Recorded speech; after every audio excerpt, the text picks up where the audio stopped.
To enable TPM 2.0 on a Windows 11 system with a supported Ryzen Am4 motherboard, such as the MSI B550, B450, or B350, start by powering off your computer. Next, turn it back on and immediately hold down the delete key on your keyboard until the BIOS settings open. If the BIOS does not open, you can try pressing the relevant key, which can be found by searching for the name of your computer along with BIOS key.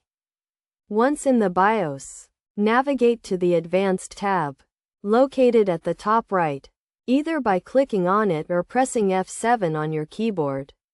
From there, select Settings, which is on the left side of the screen. Within the Settings menu, choose Security, the second to last option.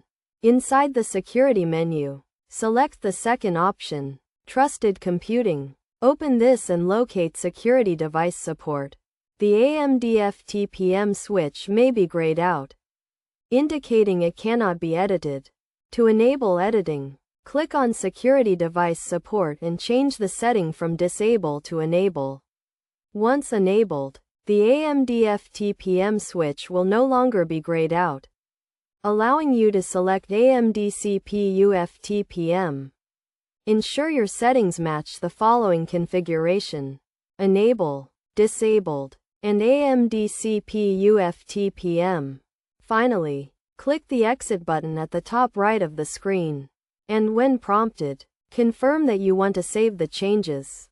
Your computer will then boot up, and TPM 2.0 will be successfully enabled.